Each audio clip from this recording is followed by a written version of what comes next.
ಆತ್ಮೀಯರೇ, H16 ನ್ಯೂಸ್ಗೆ ಸ್ವಾಗತ. ನಾನು ನಿಮ್ಮವ ಆಯತ ಮಲ್ಲಪ್ಪ ಜೋತವರು. ಮತ್ತೊಮ್ಮೆ ಬೇಡ ಜಂಗಮ ಅನ್ನುವಂಥ ಈ ಪದ ಚರ್ಚೆಗೆ ಬರ್ತಾ ಇದೆ.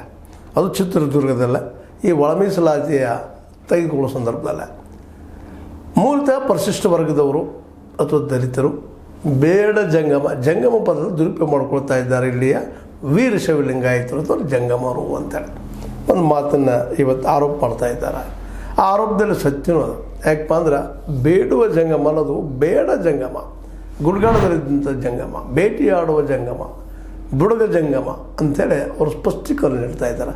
ಆದರೆ ಇದನ್ನು ಒಪ್ಪಲಾರದ ನಮ್ಮ ಈ ಜಂಗಮ ಸಮುದಾಯದ ಜನ ಅಥವಾ ನಮ್ಮ ವೀರಶೈವ ಜಂಗಮರು ಇಲ್ಲ, ನಾವು ಬೇಡುವ ಜನ, ಭಿಕ್ಷೆ ಬೇಡುವವರು, ಕೇಳ್ತಾ ಇದ್ದೀವಿ ಮನೆ ಮನೆಗೆ ಹೋಗಿ, ನಾವು ಬೇಡುವ ಜಂಗಮರು, ಅದಕ್ಕೆ ನಾವು ಪರಿಶಿಷ್ಟ ವರ್ಗದವರು ಅಂಥೇಳಿ ತಮ್ಮನ್ನು ತಾವು ಪ್ರತಿಪಾದಿಸ್ತಾರೆ. ಅದಕ್ಕೆ ಕೋರ್ಟ್ಗೆ ಹೋಗಿದ್ದಾರೆ. ಸುಪ್ರೀಂ ಕೋರ್ಟ್ನಲ್ಲೂ ಕೇಸ್ಗಳಿದ್ದಾವೆ, ಅಲ್ಲಲ್ಲಿ ಕೋರ್ಟ್ನಲ್ಲಿ ಕೇಸ್ಗಳಿದ್ದಾವೆ.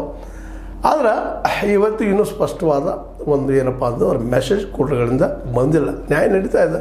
ಕೆಲವು ಕೋರ್ಟ್ಗಳು ಒಪ್ಕೊಳ್ತಾರೆ, ಇನ್ನು ಕೆಲವು ಕೋರ್ಟ್ಗಳು ಏನೇನು ನಡೀತಾ ಇದೆ ಗದ್ದಲ. ಈ ಗದ್ದಲ ನಡುವೆ ಅವರೊಂದು ಪ್ರಕಟ ಮಾಡಿದ್ದಾರೆ.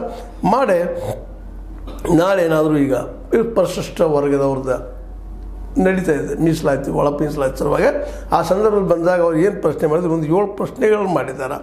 7 ಪ್ರಶ್ನೆಗಳನ್ನು ಮಾಡಿದ್ದಾರೆ. ಆ 7 ಪ್ರಶ್ನೆಗಳು ಅವ್ರಿಗೆ ಏನಪ್ಪ ಅಂತಂದ್ರೆ ಈ ಒಂದು ಗುರುತಿನ ಗುರುತಿಸೋ ಬಗ್ಗೆ ಬರ್ತಿರುವಂಥ ಈ ಒಂದು ಶಿಕ್ಷಕರಿಗಾಗಿರ್ಬೋದು ಅಥವಾ ಇನ್ನುಳಿದವ್ರಿಗಾಗಿರ್ಬೋದು, ಬಂದವ್ರಿಗೆ ಮಾಹಿತಿ ಸಂಗ್ರಹಕ್ಕೆ ಬಂದವ್ರಿಗೆ ಆ 7 ಪ್ರಶ್ನೆಗಳ ಉತ್ತರ ನೀವು ಕೊಡ್ರಿ, ಅದ್ರಾಗ ದೃಢೀಕರಣ ಪತ್ರ ಕೇಳ್ತಾರೆ ಅವರು, ಅದು ಕೊಡಬೇಕಂತ ಏನಿಲ್ಲ ಅಂತ ಹೇಳ್ರಿ ಅಂಥೇಳಿ ಸಲಹೆ ಸೂಚನೆ ಕೊಟ್ಟಿದ್ದಾರೆ. ಇವೆಲ್ಲವೂ ಏನಪ್ಪ ಅಂದರೆ ಇವತ್ತು ನಿಜವಾದ ಆ ಭೇಟಿಯಾಡುವ ಬೇಡ ಜಂಗಮ ಮತ್ತು ಬುಡಗ ಜಂಗಮ ಜನ ಸಮುದಾಯಕ್ಕೆ ದೊಡ್ಡ ತೊಂದರೆ ಆಗಿಬಿಟ್ಟದ. ಯಾಕಪ್ಪ ಅಂದರೆ ದೊಡ್ಡ ಸಮುದಾಯ ಮತ್ತು ಸಮಾಜದಿಂದ ಒಳ್ಳೆಯ ಒಂದು ಸ್ಟೇಟಸನ್ನು ಪಡೆದವ್ರು. ನೋಡಿರಿ, ಇವತ್ತು ಸಹಜವಾಗಿ ಜಂಗಮರು ಅಂದಾಗ ಸಹಜವಾಗಿ ಅವ್ರು ಬೇಡ್ತಾರೆ. ಹೌದು, ಬೇಡುವುದು ಅವ್ರು ಭಿಕ್ಷುಕರು ಅಂತೇಳಿಸಿಂದ ಯಾರೂ ಪರಿಗಣಿಸುವುದಿಲ್ಲ. ಯಾಕಂದ್ರೆ ಅವ್ರಿಗೆ ಬಂದಾಗ ಅವ್ರಿಗೆ ನಾವು ಏನಪ್ಪ ಅಂದ್ರೆ ಮನೆಯಲ್ಲಿರುವಂಥ ಬಿಸಿ ಊಟವನ್ನು, ಅದು ನಮ್ಮ ಧಾರ್ಮಿಕ ಕಾರ್ಯಗಳಲ್ಲಿ ಅವರನ್ನು ಪೂಜೆಗೆ ಪುನಸ್ಕಾರಕ್ಕೆ ಕರೆದ ನಾವು ಎಷ್ಟು ಬಿಡ್ತೀವಿ ಆ ಮಾತು ಬೇರೆ. ಒಂದು ಗೌರವ ಸ್ಥಾನ ಅವ್ರಿಗೆ ಅದ, ಸ್ಟೇಟಸ್ ಅದ.